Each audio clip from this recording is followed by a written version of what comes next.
For 20 years, I've been thinking about the postseason, so kind of living in the moment. We have an opportunity to play the next one. That's all you can ask for.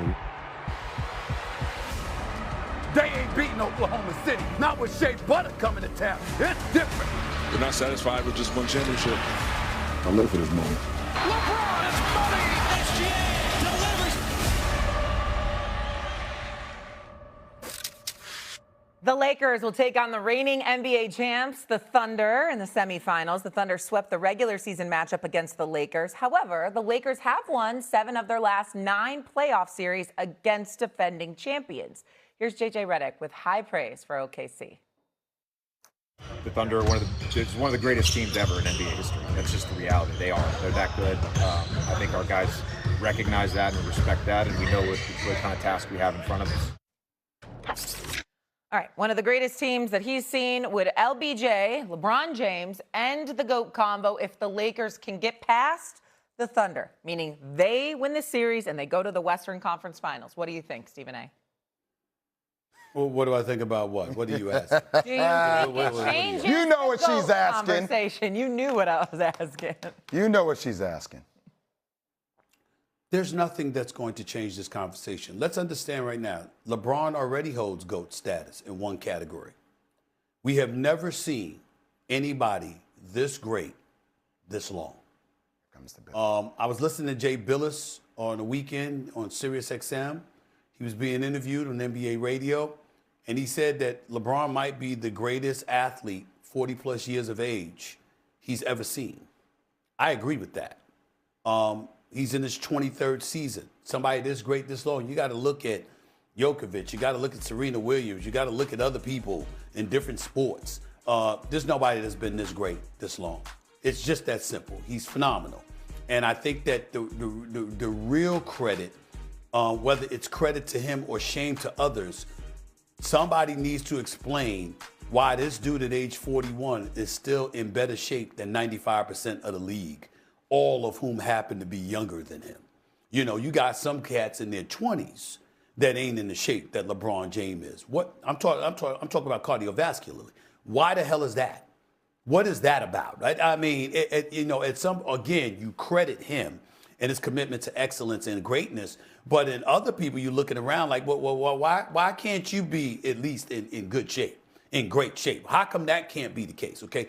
When you start talking about some of the great conditioned athletes in the NBA, LeBron is tier one level. Him, Steph Curry, Russell Westbrook, a few others. Why the hell is he in the kind of shape that's better than more than 95% of the league at age 41 in his 23rd season? But we'll take this moment to give him credit. So in that regard, fine. But I have 2 eyes. I know what I saw watching Michael Jordan.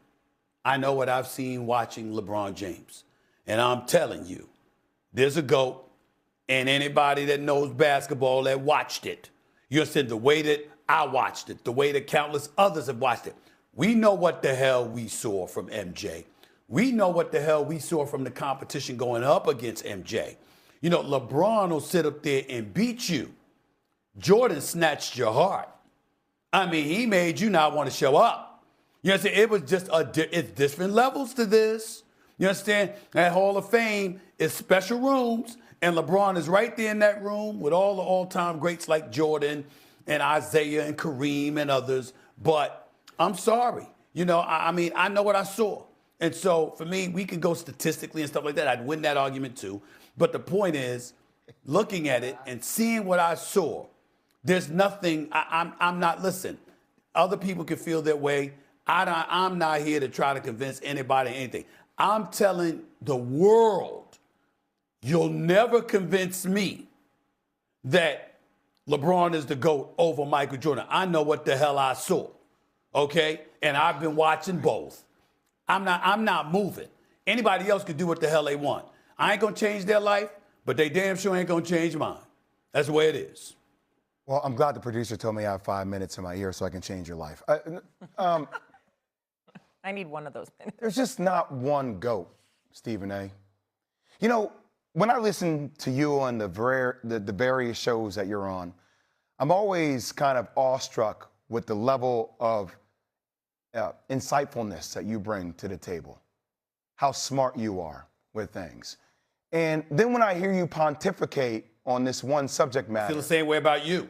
Same. I feel almost like I'm being let down because it's, here's one in order, because I've seen it with my eyes. Stylistically, I rock with it. It's so different, and the numbers are proving right. I have to make the other two smaller because he has to be it, when honestly, him, Kareem Abdul-Jabbar, and LeBron are the GOATs of the game of basketball. And it's okay to put them all on the top shelf. It's okay to say that if LeBron at 41 years old, who's averaging 29 and 9 and 9 on 45% shooting from the field and 43% shooting from the three-point line, if he beats Oklahoma City, who is probably one of the greatest teams that we've seen in basketball, that it edges him closer, that they're on that pedestal, those three. Why can't we just say that? Why does it have to be one? It doesn't matter what the other one does. He'll never reach that pinnacle. And I know we can sit up here and say 6-0 in the finals. But with the same breath, 10 NBA appearances, all of a sudden we diminish a player because he gets there and he can't get over the hump in a team sport. When you start seeing the names of the people that he's taken to NBA finals, we're going to diminish that? I can build on that. Jerry Krause was my guy. My guy.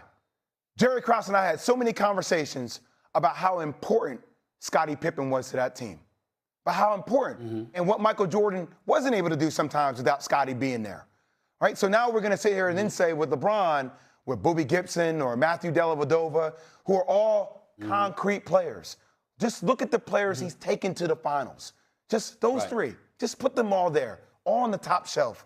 Don't stack them one on top of the other. Just let them have it. Right. Okay. No. You do that. That's what I'm going to do. I'm going to get you to do it too. Hold on. I'm not doing it. Why? Because, Jay, respectfully, I'm not afraid to answer the question. Of course there's different categories. Didn't I say that nobody has ever been this great for this long? Who's using the word diminished? You buying into that sauce that LeBron been trying to sell. Oh, if you don't sit up there and acknowledge, let me finish. I never uttered the disrespectful word in my soliloquy before you started speaking. I specifically stated, nobody has been this great for this long. The GOAT of longevity. There could be different categories. His conditioning, his greatness, 41 years of age, 23rd season. Michael Jordan didn't do that. Kareem Abdul-Jabbar didn't look like that. But LeBron has. LeBron, for all we know, LeBron is trying to go a quarter century in the NBA. He's trying to play 25 years. He ain't trying to stop at 23. Could you imagine if he pulled that off? Who the hell has ever been that great? I also said tier one. I also said there's different rooms in the Hall of Fame, and he's in the creme de la creme. I didn't utter the word disrespect, but Jay Williams gonna come on the air. You know, why do we have to lower? Why do we have to? I'm going like this. Who's lowering? The point is that I did this stat the other day. Do you know there's been nearly 5,500 players in the NBA in its history? 5,500. Yes. Okay. In the 75-plus year history of the sport, I have this man as number 2 all time. Tell me what is remotely disrespectful about that other than verbiage coming out of the mouth of a Maverick Carter or a Rich Paul or somebody in that camp saying, it is disrespectful. No, it ain't. It's not disrespectful at all. There are over nearly 5,500 players in the 75-plus year history of the sport, and I have this man people find disrespectful as number 2 all time. That's what it is. It's not. What's the problem? It's the fact that it never feels like it's enough because it doesn't surpass the expectation. It's not enough to be. It's not enough to be number 1. What was enough to be? Because of Michael Jordan. What was enough to be number 1 in your appearance? What was enough to be number 1? Lay it out for me. I'm thinking about a 10-time scoring champion, the brother that averaged 34 in closeout games, a guy that's undefeated with 6 lucky we gotta NBA go to finals break. MVPs. We gotta go to break. We gotta go to I'm thinking break. about We gotta a go to break. nine-time Lucky they tell me we gotta all-defensive go to team break. player. I'm thinking, I mean, must I go saying on? put them all on I the mean, top shelf. there's a plethora of things I can. Do you have time? No. No, we don't have time. That's the problem. Come home, Roscoe Jenkins. You got time? I mean, I got plenty of time. I mean, come on now. Okay, no, we do I got not have plenty time. more. But can I just clarify? So if Thank someone you. asks you the GOAT in the NBA, you list 3 people every time? Yes. Even though there's no plural in the Yes. GOAT? Okay, I'm just. That's